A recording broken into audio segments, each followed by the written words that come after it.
gentlemen, to part 2 of 11 Minutes with a Millionaire. But today I have a special guest for you. I actually have a billionaire for you today. And his name is Melvin Nunnery, and he is the owner of SchollyMe, a recruiting application that allows athletes to log in and actually be recruited for scholarship opportunities all around the world. Just like how Facebook doesn't own real estate, Amazon doesn't have real estate. Melvin was smart enough to get into the same business. So Melvin, tell us about SchollyMe. Yeah, SchollyMe is one of the first recruiting social networks for athletes and esports. Esports is very big, which is video gaming, and college recruiting is very expensive. Parents spend upwards of $10,000 to $20,000 traveling around the country trying to get their kids seen. And so what we did is we put together a system that will allow the kid to do it themselves, to get recruited, to market and brand and promote themselves to their colleges so that they can get their scholarships. No matter where they live, you can be in Mississippi, your mom can be on EBT, and you can still have the same advantages as a kid who's rich from Beverly Hills. So how has creating this app affected your life, being able to see the impact that you have on the lives of other people, on these college athletes? Well, we were able to get a lot of kids into colleges that normally wouldn't have gotten to college. That's for one. And for two, to be able to discover colleges that you had no idea existed. Some kids went to the University of Westmont, which is out in Santa Barbara, Montecito, never even heard of the school, ended up graduating and having a good time and making something out of themselves. So that was unique and good in itself. And then just going to China and becoming their official social networking recruiting app for esports. There's 88 million gamers in China. There's 240 million athletes in China. I mean, you put that in perspective, there's 365 plus million people in the entire United States. Wow, nice, nice, nice. So I have another question. You said some of them wouldn't have been able to go to college. Why is that? And what is it that you changed that enabled them to go to college? Well, first, going to university is expensive. And so if some of these kids didn't get a scholarship, they would not have been able to go to a university. Parents couldn't afford it and they didn't own their home, so you can't take out a second on your home. Second of all, they weren't being recruited as it stood. And so they just jumped on our mobile app, started contacting coaches, exchanging game film, communication. Now the coach know about them. And they may not have been a very big school, and some of them were big schools. But the fact that now they started talking in their language to the college coaches get to know them, and coach liked their talent, and they were discovered. That is awesome. Well, ladies and gentlemen, we have the introduction out the way, and now on to the fun part. You are going to see why I wanted to interview Melvin. He is a very brilliant, magnetic personality. So make sure you get out a pen and paper, because you never know what kind of jewels he's going to drop. And take my word for that. The man is brilliant. So Melvin, what I want to know is, you grew up and you became a billionaire, which is something that is impossible for most youth growing up. They would never imagine anything possible. So can you tell us a little bit about how you grew up and your dreams and goals as a child? Well, initially as a child, I came up in a family that had both my parents there. It was 9 of us. We were dead broke, and those were my best friends, and we were creative together. So we played football, basketball, baseball. We did theater in the house with ourselves. We acted out church and different things like that. So these were my best friends, and they were all very good in sports as well. We all got scholarships to play ball in college, and I just thought I was going to go to the pros and play football. Busted my knee. Then I started doing films as far as a writer, director, a bunch of music videos. Mm-hmm. And then I started coaching, which led to training, which led me to the concept of, hey, if I can take this young lady who wasn't getting recruited at all, help her get a scholarship, then I can do that for everyone else if I can make it and turn it into a mobile app. And that's where SchollyMe was born, through a young lady named Tiffany Hurd, out of Mopark. And that's when the light bulb went off. And said, hey, you did it for her. You can do it for a million other people the same way. It's very easy. So I think it's interesting how you said you grew up and your family were your best friends and you played sports together. So now you have this recruiting app for athletes. Do you feel like you were kind of led onto the path you were on because you were led and you felt like you were going to be the professional athlete and that didn't work out, but instead of giving up, you just seemed to like keep going with the process and actually kind of land wherever God was taking you? Yeah, I didn't know that I was going to land there. I didn't know where I was going to land. I was not even thinking about that. Once I busted my knee and I asked them, I said, what's the next best thing on this campus? I was at USC. And they were like, we got film and law. I ain't doing law. So I went into film. I started making a lot of money. I made my first $1 million when I was doing films. So I thought that was going to be it. Well, we went on 2 strikes. I was in a director's guild and I was in a writer's guild. We went in 2 strikes. Now, Denzel Washington can outlast a strike. Tom Cruise can outlast a strike. I couldn't, and I was making good money, but 6 months without working, that took a big hit for me. So then I ended up going into sports training. And then I thought it was just going to be sports training. I didn't have any goals or anything. I just thought it was going to be sports training. And then Tiffany happened, and then it took me to a different path.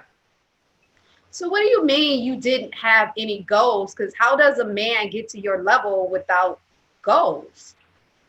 I'm not exactly sure how a man gets to my level without goals. I just know that I don't set goals. And I have a phrase that I don't set limitations on my expectations. And kind of what that means is I expect everything that God's got for me. And wherever he takes me, then that's where I'm going to go. Like, I don't do any of this on my own. I'm led to do it. Like sometimes you got to pull from tragedy. You got to pull from something. But then sometimes something's got to pull you to success. Okay, and so that's what it was for me. So you're pretty much led by intuition and you just do what you're called to do. Absolutely. I don't fight it. Sometimes you can block your blessing by setting a goal. You may set a goal that you want to be married by 30. Well, the guy that God's got for you is going to come when you're 35. Well, you're already in a relationship because you rushed it. You may set a goal that you want to make $1 million, but God may have wanted you to make $1 billion. But everything in your life is directed to making $1 million. So guess what? You're going to make $1 million or you're going to fall a little short of $1 million. But you'll never make that $1 billion because you don't got content and happy. You set your goal and you made it. You achieved it. Wow. So are you in a relationship, Melvin? No, I'm not. No. You're single? Yes, I am. Very single. So why do you think you're single? I don't even have the answer to why I'm single. I'm telling you, I'm not shut off from a relationship. And whatever God's got for me, I'm going to take it. My father and my mom, they were together since my dad was in like the 8th grade. Wow. Yeah, they were playing managed around back then, and he passed away in 2000. And so, I take care of my mom now, and I have a nurse, but I like to do the things that mom used to do for me. Like I like to change her diapers. I like to feed her and cook for her because I can make her meals from Mississippi. I don't know what these girls is tripping on because I can cook. You know what I'm saying? I do it. I take care of my mother. So if I take care of my mother, I can take care of you. If anything happened to you, you good. Why so you don't require a woman to cook, Melvin? Man, don't require. Man, I can make collard greens, yams, red beans, and rice. What? Catfish. Listen, all you gotta do is look good, like you doing. Oh my God. Men are not going to be very happy with you saying that because a lot of men these days, they want a woman to kind of be a slave in the kitchen. So I would like you to really let women know, like as a man who can protect and provide, and you can cook and throw down in the kitchen like grandma. Yep. Like, a woman, she looks beautiful for you. What is it that a woman really does for you that adds happiness to your life? Well, you said it right there, just a woman that adds happiness. I love to see my woman smile. I like to be on the other side of the room and we can make eye contact and I can get a smile or I can give her a smile back and we kind of know what that is. I like to be messing around with her in the car, at the house, just joking around. I just like it to be happy and fun. And every day is not going to be happy and fun, but I just like to know that I'm the person that can make her smile at any time, right? And she can make me smile at any time. For me, it's not a whole lot that goes into it. It's just about, does she make me happy and do I make her happy? Because I want to be her blessing and I want her to be my blessing too. So, Wow, wow, and wow. that's just what it is. It's like, hey man, let's just have a good time. Let's have fun. Let's be kids. Let's just joke around and let's keep it light until it's time to discuss some serious things.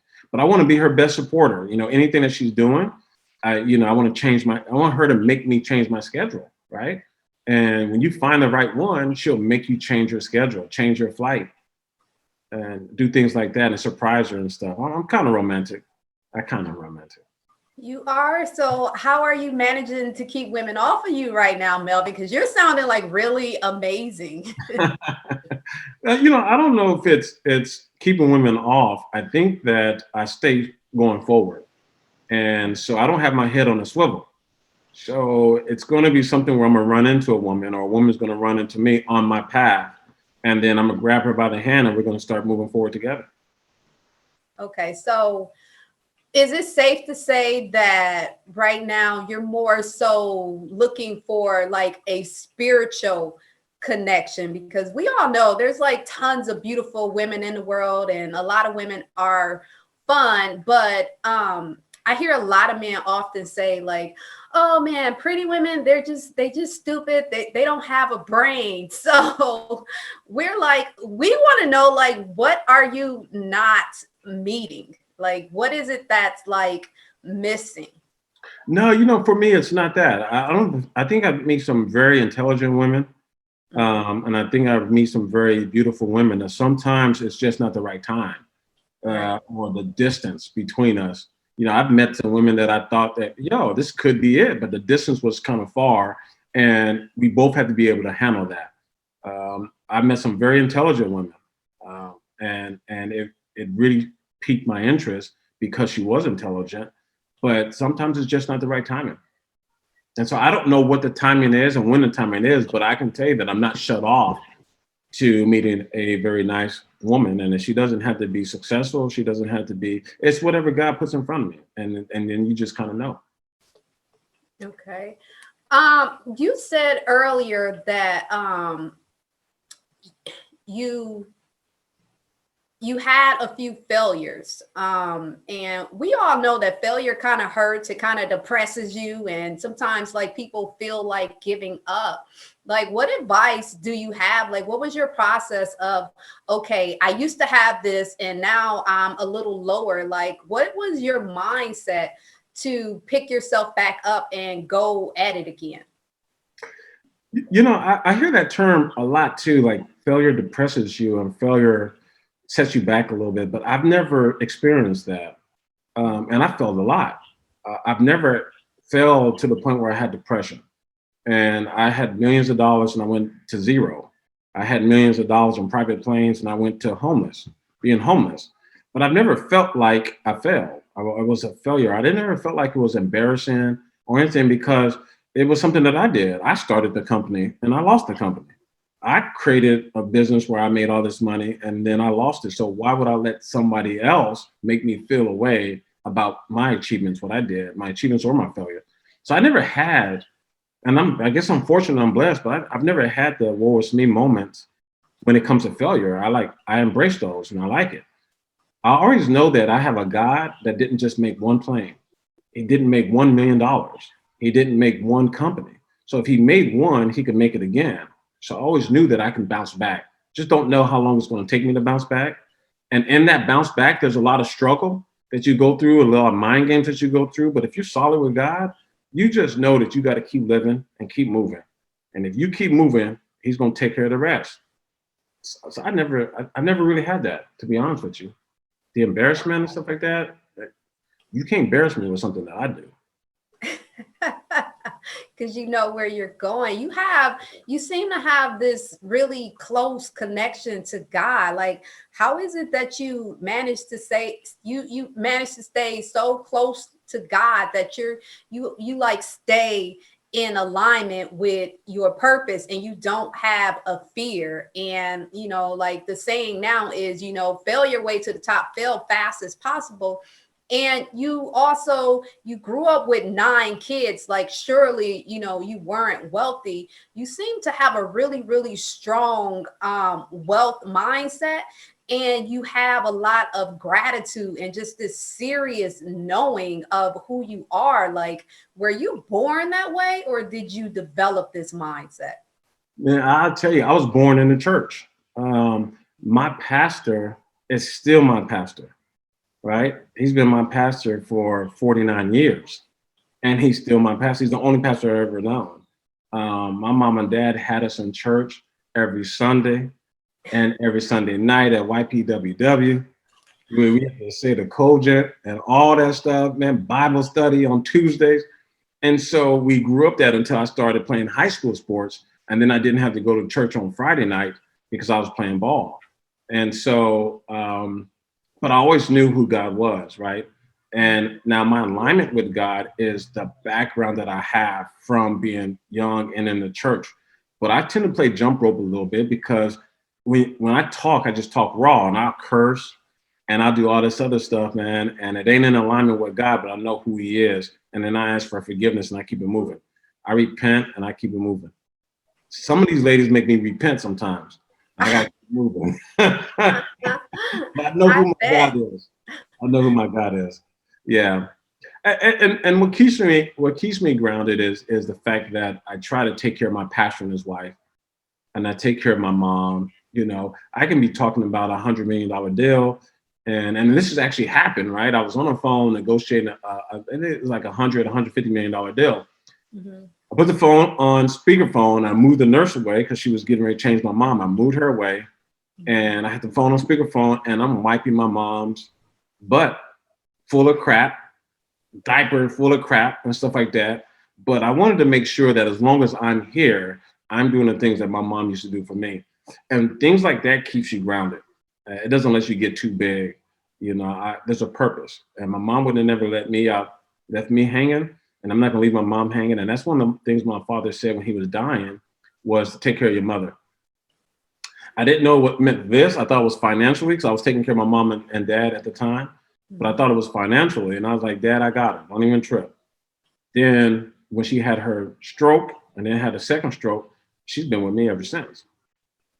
Wow, nice. It definitely says in the Bible to honor thy mother and thy father. And I think it's beautiful that you are honoring your mother and father. And I think we're getting a look in to see like why you are so blessed. A lot of times people look at highly successful people and they realize it's habits and certain things that they are doing. But I think for you, it's more so your heart. Like it's important for you to be a protector and a provider, not only for your woman, but your family. And then not only that, you're also providing resources for your community. Yeah. What are some ways that in the future that you plan to like just kind of give back to society? Because I can just tell like that's like a really big purpose for you. Yeah, something on the immediate, what we're doing is we're going into like Watts in Los Angeles, and we're doing free virtual tutoring, and we're getting students that are in college, but we're also getting celebrities to donate an hour of their time to tutor someone in business and acting into whatever it is, right? And then to teach them financial literacy.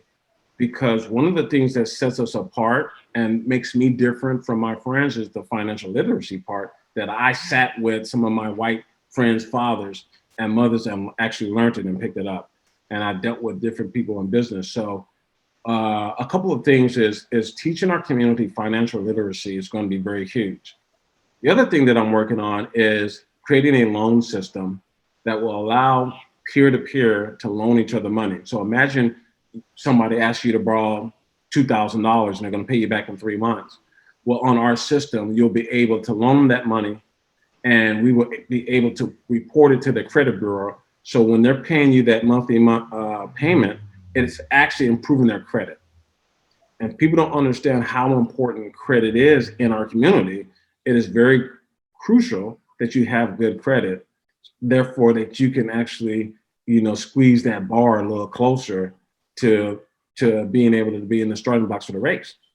And so I wanted to make sure that we can build something that will give people financial literacy, also to establish their credit or to reestablish their credit in our urban communities. It's not fair that you can prey on us when it comes to the housing loans or going to the colleges and giving those Black folks those student loans, and not only the student loans, also those credit cards. And you haven't taught us financial literacy, and then that sets us back even more. And then the banks won't loan us any money so that we can actually build our credit.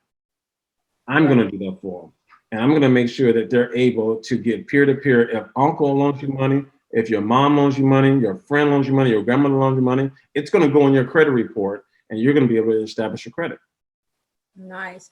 So let's just say an entrepreneur makes their first $100,000 and they have no idea about financial literacy or what to do. What are your suggestions that this person, like right away, like what are the resources or the things you think they should do to start getting their financial mindset together to really understand how to build wealth? The first thing that they should do is stop. And the reason being is if you keep going and keep making more money and you still don't know financial literacy, you're going to buy the Bentley, you're going to buy everything else that you see on Real Hip Hop, Atlanta, or whatever place there is, right? You need to just slow down and seek someone and to talk to someone, because if you're doing it at $100,000, if you made $500,000, your problem just expands, just gets bigger. And you need to learn how to deal with that $100,000. So the first thing that you need to do is find somebody that knows about money and sit with them. Don't invest and don't park your money with them. Just sit and ask them questions, or find somebody else. Keep your money in the bank. Find somebody else and sit with them. And then the more knowledge that you gain, then you'll know how to spend your money, and then you'll know what to save. You'll know how to invest your money, and then you know what to save. The most important thing about money is investments. The reason being is if I take $500,000 and I bury it in my backyard and I pull it up in 30 years, it's only worth $500,000. If I take $500,000 and I put it into Facebook and I come back in 5 years, it's worth $2.7 billion. There's a big difference. Major difference, yeah. Right? If you put it in Uber, it'd be worth $1.6 billion. If you had to put that $5 million in any one of those other companies, or you diversify it and put it in several different companies, your money has a chance to grow. It has no chance to grow in your backyard, and it grows very slowly in the bank, and you're only covered for $150,000 of it. So you have multiple checking accounts, but each one is still about $150,000. So it's important for people to learn how to make their money work for them versus keep working for the money. Yeah, and then it's about what money do you spend. I don't spend, well, it's hard for me now, but I used to wouldn't spend hard money. I don't like hard money. And what I mean by that is if I have to work for it, if I go to a job and I work 8 hours and I make $15 an hour and I get my paycheck, I don't spend that money on nothing. I don't buy no shoes. I don't buy anything. I invest that money. And then I save some of that money. And I spend money that I get from my investments. Those are the things that I buy my shoes with. Those are the things that I go on vacation with or whatever, because that's not hard money. My hard money is actually working for me. It's crazy to spend hard money because, you want to go have a great dinner. The dinner may cost $300, $500. And you don't understand that it took you a whole week to make $700 and you just spent $300, $500 on that because you wanted to impress a woman. Or you just really wanted to treat yourself and buy those Jordans, and you spent half your paycheck, which took you a whole week to make. If you get paid every 2 weeks, it took you a whole week to make, and you just dropped it in one day on a pair of shoes. You sound crazy. So do you buy like crazy expensive things or do crazy things? Like tell me something crazy you purchased in the past and something crazy you did to impress a woman. Well, something that we did crazy in the past was bought a plane, which was crazy because nobody knows me. So it's very easy for me to go American Airlines or Delta, because nobody knows me. Just go first class. And I brought a plane, but it's like, for what? It's like it's not a convenience thing because nobody knows me. And so the expenses that are on it that come with the plane, there's a lot of expenses that come with the plane. And if you're not using it on a regular basis, it doesn't make sense. So that was kind of crazy. And we barely had the down payment anyway, and a few extra dollars, but we was just flossing because hip hop was an influence for us. The craziest thing that I did to impress a woman, I had a watch that was, it was like $150,000. It was a platinum watch. When platinum first came out, this was back in like 99, 2000. So platinum first came out. So some people thought it was silver. So I was in the nightclub, and I don't even wear jewelry anyway, but I got this watch. It's princess cut, diamonds all over it. And I was noticing that the women wasn't flocking to me like they were on like music videos when the rappers was wearing the watches. So I called my plane. I was like, I think they think this is silver. So I called my plane and I called the jeweler who was in Scottsdale, Arizona. We were in LA. I had my plane fly to Scottsdale, Arizona that night. And I exchanged my watch for a lesser costing watch, but it was gold with a bunch of diamonds all the way around. So I can impress the people in the clubs with a gold watch. Did it work? I lost, huh? Did it work? I don't know. I don't know if it worked. Over yourself at that point. That was over. At that time, I thought I was crazy. At that time, I was like, boy, what are you doing? I think I had just lost like maybe 20 grand. I only had the watch for a week, but just trading it in, I think I lost like 20 grand on it. Okay, well, I was watching an interview of you talk about, some of the deals you have, and I was just laughing because you are like really, really bold when it comes to getting investors. So say an entrepreneur has this really good idea and they're making money already, like, and I heard you say the other day on a live, like you really have to paint the picture for investors and to get people to buy into you. Can you talk a little about, the mindset and what it takes to get somebody to actually invest in your idea? And I also want you to tell the story about, I think it was Adidas, or was it Nike? You said something about this screen, and I can't remember the whole story, but it was so hilarious.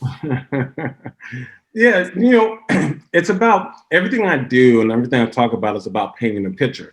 You've got to be able to tell a story to where you captivate the audience, to where they will believe in you and in your story, and they will follow you. Some people don't get an investor because you haven't painted the picture of success and what that success will look like. You can't just go to an investor and say, this is going to be a $500 million company in the next 5 years. You got to be able to tell them why and how you're going to get there. And that's what painting the picture is. So it's almost like you painting a picture when you're talking about yourself as well. Like if you want to get a girl, you got to tell her and instruct her how good of a man you are. Man, I cook, I clean, I take care of my mom, I'm successful. And you're going to have a good time. I'm going to treat you like a queen, and I'm going to treat you better than you've ever been treated before. You're not going to have to worry about any of that stuff that you used to worry about in the past. I'm not him, and I'm not them. My gosh. And so what happens I hate to interrupt you, but I just want you to go there. Like, men say that to women, right? They always make these promises, but they do not often deliver a lot of times. So I want you to tell women the real reason why, like, a man isn't delivering on his promises, like before we even go to the next part. Well, there's various different men out there. And so I can't speak for all men, and men have some men come with an ulterior motives. And so I can't really speak for that, but I can tell you a good man is going to try his best to be a good man always. Now we might stumble sometimes, and we might make mistakes as anybody else will, but we're going to try to be a good man as often as we possibly can. Then you have a decent man. The problem is women don't know the difference between a decent man and a good man because they both look alike. They both sound alike, but they damn sure don't act alike, right? So you are thinking that you got a good man when you got a decent man. That decent man is playing jump rope with you. So he's going to be in and out of you, right? He's going to lay down with you and he's going to have a good time with you. He's going to tell you what you want to hear. And then he might be off doing something else with another woman and just be playing jump rope. And you think you got a good man because he sounded like the good man and he looked like the good man, but he didn't act like the good man because a good man don't act like that. Then you got some guys that is going to put you in the old faithful category where, you know, you just became an old faithful. You're going to be the jump off. Whenever I call, she don't ever say no, and I just slide through, and I'm going to be here until I find the girl that I'm looking for. And I'm going to act right with her, but this isn't my last destination. This is my last job. And sometimes you guys fall for that. So it's just you have to recognize and really pay attention to what you have in front of you, and don't try to see something in that person that isn't there. It's a canvas. Men are canvases. What you see is what you get. You can't see green when it's red. And sometimes the women are trying to see a good man. They're trying to see a husband. They're trying to see a father for their kids. No, that's a baby daddy. There's a difference. A good man is a man of action. So ladies, stop paying so much attention to what men say and pay more attention to what they do, and stop trying to invest in potential and actually invest in the man who is showing the actions of investing in you. One more question. I'll tell you real quick, potential works with investments of houses. You find a house because it has potential, but then you know that it's going to take you a lot of money and a lot of work to get that house to where you can sell it for somebody else. Potential don't come in men. Men is what they are, right? If you got to put money into that man, that was a bad investment. You got to put a lot of work into that man, that was a bad investment. So just think about it. Potential comes into homes that you want to rebuild to sell to somebody else. You'll never see potential in a home that you're going to keep. You buy the house that you want to live in. You rebuild the house that you want to sell to get a profit. So you think a woman, when she's like, if she wants a man of your caliber, that she should like not look for putting work into a man, but are you saying that a good man already comes prepared to be a good husband? Yeah. You know, it's a good man, when he finds a good woman, he knows how to act. When he finds a woman that isn't a good woman, he'll know that pretty quickly too. And then now you're going to cause me to act a certain way, my damn self. If you over there twerking when I ain't around, right? He said when I ain't around. So don't be tripping. When I ain't around. Then don't be tripping when I'm over here, you know, on this girl over here on the dance floor disrespecting you, right? Because you're going to show me how to treat you. And I'm going to show you how to treat me. We're going to show each other trust, right? There's going to be some things where I lose your trust, and then I got to work hard to get it back. But there's some times where you can lose a trust to the point where you can't do anything to get it back. You don't want to be there. You have such a good understanding of relationships. It's actually amazing. I'm still amazed that you're single. So what is a good woman in your eyes? Like, let the ladies know, if a woman wants a man who's going to protect and provide and be a Melvin, like, what is your idea? And I know you have friends because, you know, people of the same caliber travel together. So what is a man like you? What is a good woman to you? I think you're a good woman. So charming. Thank you. I think you're a good woman. Just like you. You know what I mean? Very beautiful, very intelligent about your business, about your work, and have a great personality. That's really all it is. I've seen some of your videos, I've seen some of your pictures, I've seen you out with some of your friends. It's dope. So it's like, hey, listen, somebody with character, that's it. Somebody who loves to have a good time, loves to have fun.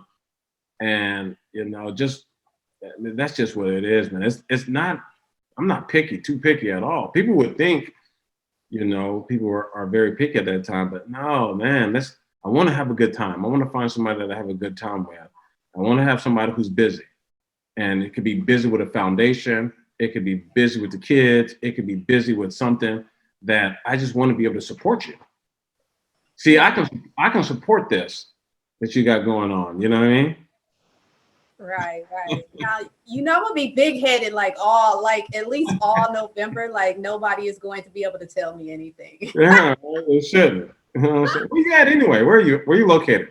I am in Las Vegas, Nevada. I have a brother who is in Las Vegas. You do? Yeah, it might be a good time for me to come visit. Do you visit him often? No, but I might come visit him now. You should definitely visit him though. Yeah, I should. I think I'm gonna come visit Las Vegas pretty soon, probably for Thanksgiving. What are you doing for Thanksgiving?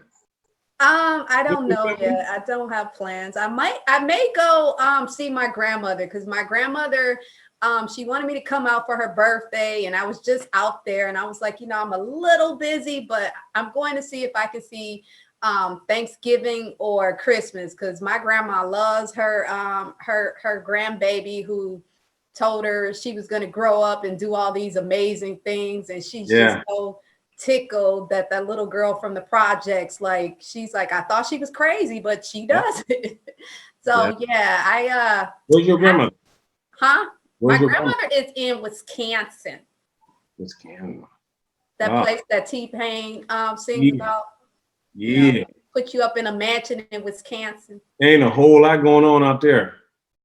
You know what? It's not, but kind of like you, I grew up in the projects, and it was like a family environment. So I recently went back and I saw the people I grew up with, and it was just kind of cool because they were like, oh my God, we watch you on Facebook, and you are like a wild one. You really be telling people, and we're just so proud of you. And that was like kind of cool. But then I told my brother, I was like, everyone is so nice to me out here. And he was like, yeah, probably the same people when we were little. You were like, y'all gonna kiss my ass when I grow up. And he was like, those people, right? I was like, yeah. So yeah, Wisconsin is not a lot going on anymore, but I like growing up there because, like, in Vegas, like, everyone kind of looks for, and I know you understand this, everyone kind of looks for what they can get from you. Yeah. And coming from that environment, I was just little heart-centered butterfly. So that actually kind of serves me well in this world right now. So yeah, my head is going to be big, and no more men are allowed to tell me that I don't have anything to offer but good looks. But what I really want to point out, ladies, is I tell you all the time that, every man is not going to recognize your authority in this world, as in your spirit and your human being. Like, every man is not going to understand that there's more to you besides your beauty. So the thing about Melvin, when I hit him up to interview him, like, it's a energetic thing. And when you speak to men on the same vibration as you, they just kind of get you without you having to prove yourself. Like, they just kind of get you, and they study, they see what you have going on. So I really hope you take what he said from this interview, and you stop trying to chase men and stop trying to prove yourself to men, because as you can see, a billionaire already told you that all he really wants from you is to be a feminine woman with something going on in her life, like a business, a foundation. And he didn't say you had to be wealthy. Like, do you care if a woman is wealthy, Melvin? No, not at all. Because it shouldn't play in the part of when you fall in love, right? I'm good. So that means we're good. So if she comes wealthy, if it can be a Jay-Z and Beyonce situation, then so be it. But it can be a situation where she's straight out of the projects. It's if I fall in love with her, like I said, if I fall in love with her, then I'm her blessing. God blessed me with her and bless her with me. So I don't care what she has. I just want to make sure that she has a solid foundation. She loves her parents. you can't love your mom and not love your father, no matter what he did to you. It's like, because I'm a man and I have a daughter, but it's like, hey, listen, I want you to love your parents.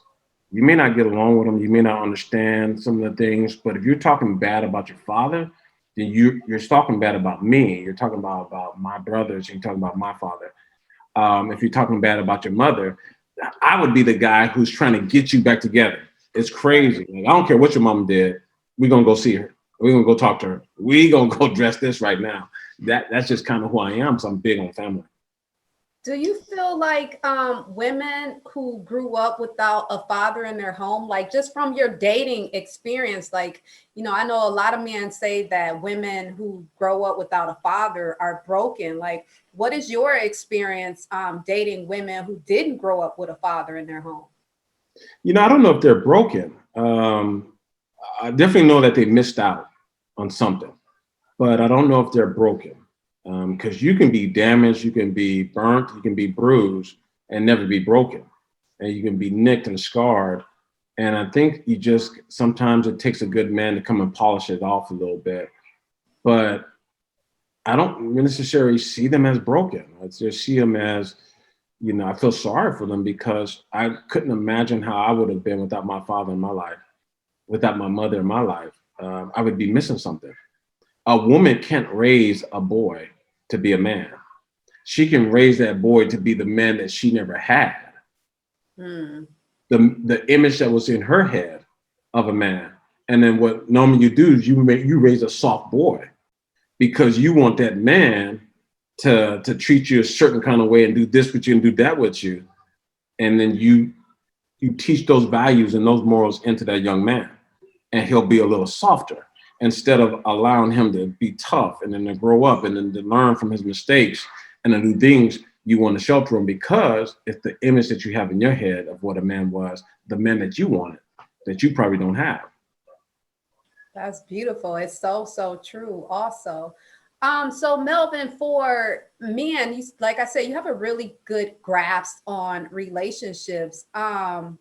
What advice do you have for men? Because I know a lot of men are hitting me up and they're saying, Kissy, you never talk about men, and I've taken care of my woman and she cheated on me, and she's out with other men. She doesn't appreciate me. Then I have other men who are like, I can't seem to find uh, uh, a certain type of woman that they're looking for. Like, and in my opinion, men are like so in control of relationships. If they want a woman, all they have to do is just show up as a gentleman. Like, what advice do you have for men in order to find their dream woman? As in, what do they need to look for? Like, I know, like I said, a lot of men feel like, oh, she needs to cook, she needs to clean, she needs to hit cartwheels, she needs to have perfect credit, she needs to have all these things. And I often try to tell people, you are straying so far away from love, because if you're seeking love, all you really have to do is find the right woman, connect. And once you two are together, miracles are going to happen and you're going to get everything you want out of life if you take care of that woman like God would. Yeah, it's one of those things where you have to be ready for a good woman. And a lot of times a man's not ready for a good woman.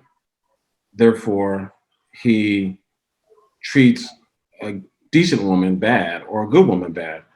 You can't find a good woman when you're a bad man.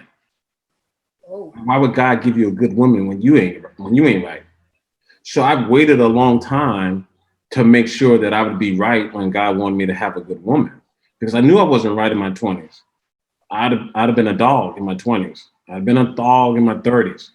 And so I wasn't right to have a good woman. I could have had plenty of women, but I could have destroyed a bunch of women as well, right? I'm not out here saying I can't find a good woman. I can find a lot of good women, but I just wasn't right for them. And so I'm not going to interrupt you from being married to somebody who's going to treat you right. And I'm just probably going to dog you or turn you into an old faithful. So when a man is saying that, that's because he's not a good man. You'll never hear a good man say, I can't find a good woman. You never see a man who is busting his butt trying to get a job say, I can't find a job. He'll find 2 or 3 jobs, right? Because he's a worker. The guy that don't really want a job, he can tell you he can't find a job. All this work out here, you can't find a job. You didn't find a job that you wanted, is what it is. And a worker would take what he can get. So don't ever let a man tell you that, man, I'm a good man and I can't find a good woman. That don't even match. Don't even add up. Your woman cheated on you because of something. And you cheated on your woman because of something.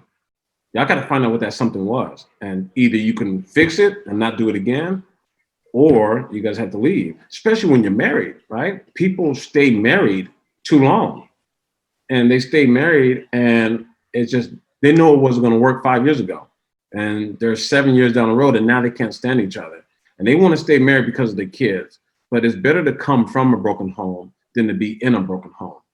You guys are raising these kids in a broken home, you're doing more damage than if you would have separated, right? You got to get yourself right. To be great parents, you got to get yourself right. Wow, this has been beautiful, Melvin. I think we can wrap this up. You've given out a lot of just knowledge for, you know, my crowd of people who follow me, because people mostly follow me for, you know, relationships. So one more thing I do want to ask you though is why are you so good at not doing things for the sake of accolades? Because, you know, I had never heard of you before until recently. Like my mentor was like, you need to go interview him. And I was like, okay. I was just like, okay. And then as I research you, you're like very, very personable, but like I said, you're deeply in your purpose. So what keeps you from like, other than like your family, like what keeps you so grounded that you're just not chasing accolades? Is it because you, like you said, in your 20s, your 30s, you bought the private jet, you had the watch? Like, what is it that makes you just stay so focused and not worrying about the accolades of hip hop? Because like right now with social media, everybody is on social media flossing, flossing, flossing, flossing, flossing. Yeah. And you don't do that. Well, I can tell you when I was 29 and I made my first $1 million, I was influenced by the hip hop, buying the planes and the expensive dinners and the cars and to impress other people. And then when you fall down, you don't have any of that stuff and you don't have the people. And then I was able to pick myself up and I did the same thing. And when I fell down and was homeless, I still didn't have those people and I didn't have the money. So I decided at that time that I would never do that again. And I will always honor God. Everything that I get is from God. And so God wants you to testify to the goodness of what he's done, right? Mm-hmm. But at the same time, he says, humble thyself. And then thinking about that, and I was like, listen, if I do these things for the accolades and for people to praise me and for do all this other stuff, then that's my blessing. I've already got my blessing. I ain't gonna get another blessing from God. But if I do it and I stay underneath the radar and I just do it out of the kindness of my heart, I build things, I'm successful and I take care of my pastor, my church, my family, and whoever else needs it, then God is going to bless me. But the moment that I start speaking of all the stuff that I'm doing, that's my blessing because you clapping and you giving me praise. So he don't need to give me favor and he don't need to give me praise. So I shut the hell up. I don't have to say nothing. And I want everything that God's got for me. So I just going on about my life and I just do my thing. And as long as I'm happy, my family's happy and I'm good with God, and he knows I make mistakes. He hear me repent all the time. He hear me praying all the time. Like, yo, God, my bad. I ain't mean to do that again. But you said you're going to forgive 70 times 70. So asking, you shall receive. Yeah, but so that's what it is I don't want any praises. Like I was a basketball coach for 7 years. I never went to one banquet because I never wanted the girls to thank me for being their coach or doing any of that stuff. So I never went to one banquet in 7 years. I don't want that. I don't want those things. I just want whatever God's got for me, and He's gonna be my blessing. And the moment that I start doing this for Accolades, then that becomes my blessing. And y'all ain't blessing me enough with them hand claps and things of that nature. Nah. So I For just keep real. moving. So your humility is just to God and knowing that God is operating through you in the earth realm. Yeah, I have some brilliant talents where somebody can tell me about their company and I can change their company to make it a very successful company over the phone, over just listening to what their business model is and how I would change it. And some people are very successful from some of the advice that I've given them, and some people are just successful. But as soon as I hear your business plan and what you're doing and where you're struggling at, I have some kind of gift that I could listen to it, hear it, and I can flip it and I can turn it around. And I know that ain't me. Wow. So that is your gifting. Business is your gifting. The structure of business is your gifting, which is one of the reasons you're so successful. Because like I'm intuitive, like I know how to heal people's heart and kind of get them on the path of dream life. And you know, I just right, like when I tell people to do things, like I don't even lie. I'm like, listen, like this stuff comes from God, okay? Yeah. So I think that's really cool that your gifting is intuitive. Like, you know, God allows you to help people with their business. That's beautiful. Like, I need to tell you about my business now. Yeah. Yeah. Well, thank you so much for joining me, Absolutely. Melvin. I really appreciate this. And I know the Masterpiece Tribe is really going to appreciate it. And some people, some men are going to get their relationship game together today. Because I tell them all the time, like, if you were such a good man, like you wouldn't be able to keep women off of you. Like women do not leave good men. Like we are not stupid. We Right. push bad men away because men always complain that, oh, she's pushing me away. It's like, because you're not being a good man. So that Yeah. was very insightful. So I really appreciate your Are time. you a good woman?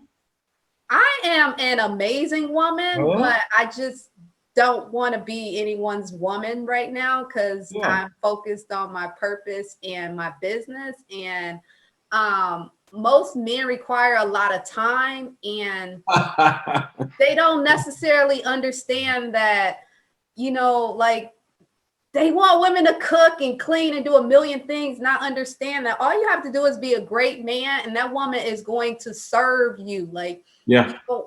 you don't even need the expectations because a good woman is like, if you're a king, right? As a king, Mhm. you want a woman to treat you well. So if you meet a real queen, it's already in her to serve you because she Yeah. wants to be served. So Oh, naturally, she's just going to serve you. And that's really what love is all about. It's about service to one another. But people don't necessarily understand love at, you know, the depth that I understand, the depth that you understand. Like they think it's about exterior when it's like it's just this deep connection and a commitment to like we're going to go through life together and we're going to make life easier for one another because yeah. we love each other and it's so freaking fun. Like I Yeah. don't think people get like how beautiful and fun love is. Right. And so when your viewers and your listeners are listening and they say, well, if how can he be so successful and have us going on so much and not have a woman? And I tell them, hey, sometimes it's just not the right time and haven't met the right woman. And but there's plenty of good women out there that I meet, but it just wasn't the right time. And you're beautiful and you got it going on, and you're not looking for a man right now. Sometimes, like you and I would connect, and it's just not the right time. That doesn't mean that you're not a good woman, and that doesn't mean I'm not a good man. It just didn't happen. So that's how we can stay single for so long. It's where we at in our space, where we at in time, and are we open to finding and settling down with that good man or that good woman? It's not always about, hey, then you must ain't in the right pool. No, I'm in the right pool, just not the right time. Yeah, but I think now you really made me aware of the more important factor is that, you know, sometimes it's not going to be the right time, and you can't like keep waiting for the perfect time. And I think a lot of people may not necessarily be ready, but you do have to be aware of when that person comes along, because I think too many people really think, yeah, there's billions of people in this world, but there's not billions of spiritual connections in this world. So even if you're not ready, like Melvin said, like if someone comes along and you connect, you do need to be open to dating that person, because you know a missed opportunity could like completely change your life. And you know, one person really does have the potential to show you a happiness that you never felt before. And that happiness is a soul happiness. It's not a material happiness. It's just a soul. And you're never going to you know, just beat out a soul happiness. Because I know, like you said, you in your, you know, 20s, you were running through women. And I hear a lot of men say, you know, I let this girl get away, or I let that one get away. And men think that, you know, the connections are going to come by the dozens. Like, do you feel like these spiritual connections come by the dozens? No, you know, even in the Bible, it says you're going to run into some false prophecies and prophets. And so there's some people that claim they have a relationship with God, but they don't really have a relationship with God. And you'll tell by how they act. So I don't think that those come a dime a dozen. I think those are special, but they do come, you know, every so often. But is your heart open to accept a woman of God? Because there's a difference between a woman of God and a thought. And sometimes, like you say, I want to get married to a woman of God, but you out here rolling around with this thought. And so God is not going to give you a woman of him while you're over there playing with that. Okay, you had to have been done with that. It's not like you can just tell her tomorrow, hey, yo, I'm done. You know, okay, now I'm over here and I'm with you from now on. God not giving you that. So it's you have to conduct yourself for what you want in order for God to give it to you. So if you're still conducting yourself with thoughts, if you're still hanging out in the strip clubs and stuff like that, he's not giving you a woman of him. He's going to give you, you know, he's going to allow the devil to bring you a woman who's going to claim that she's a woman of God. And before you know it, she's twerking on that pole too. Amen. Thought men attract thought women. You better believe it. I thought you knew. That is so hilarious. I'm like so excited for men to see this interview. So, you know, now y'all will have to stop saying I'm crazy, because like all you really needed was a man of a certain caliber to tell you it is what it is. If y'all want a good woman, just get up and be a good man. It's really not that hard. It's really, really simple to be a good man, and a woman will treat a good man like a king. A smart woman will treat a good man like a king. Wait a minute now. It's not simple to be a good man. It's not?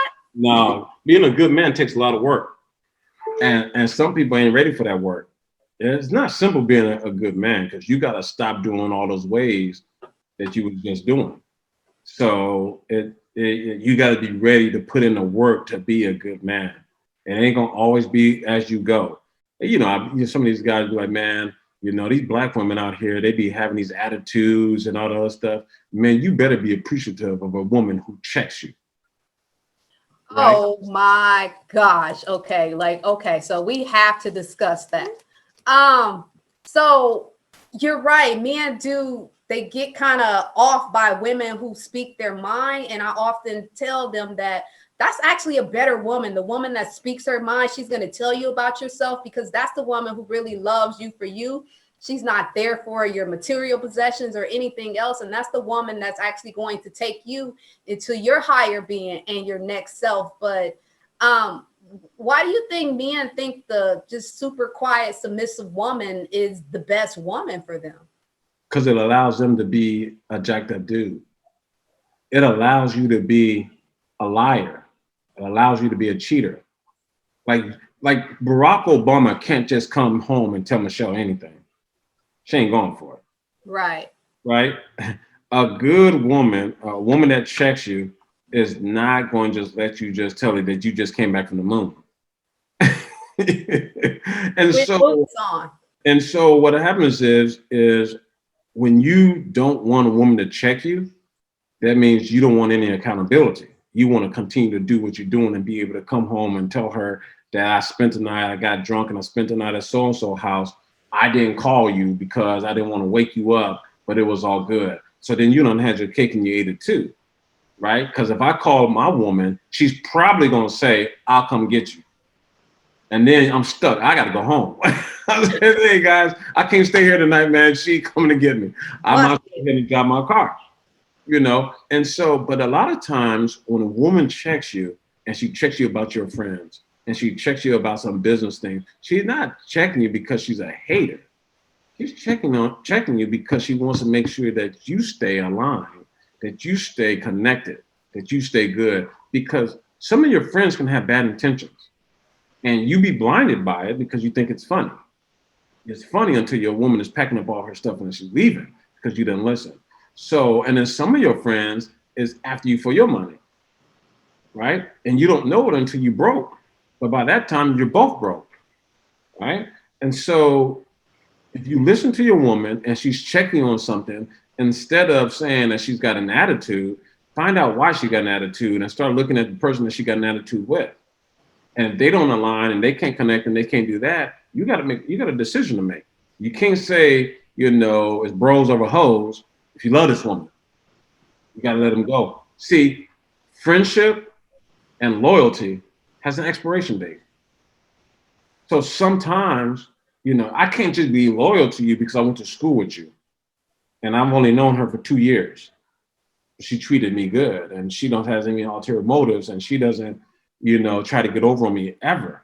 But I've known you for 20 something years. Every now and then you try me. Every now and then you come up with these schemes and this stuff. I'm rocking with this over here. I don't care how long it's been. Loyalty has an expiration date, and so does friendship sometimes.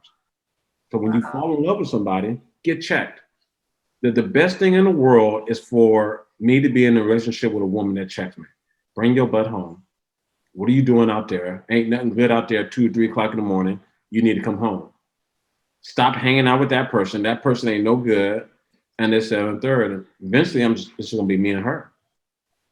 Right, because the queen protects the castle, like she's intuitive and she knows things that men don't know. Because a woman, you know, she has to protect her kids, and that's why, you know, a woman is equipped with intuition to just know things. So yeah. I think it's really good that you told men that they actually need to listen, right? Because find a woman that's going to check you. You can turn into President Obama.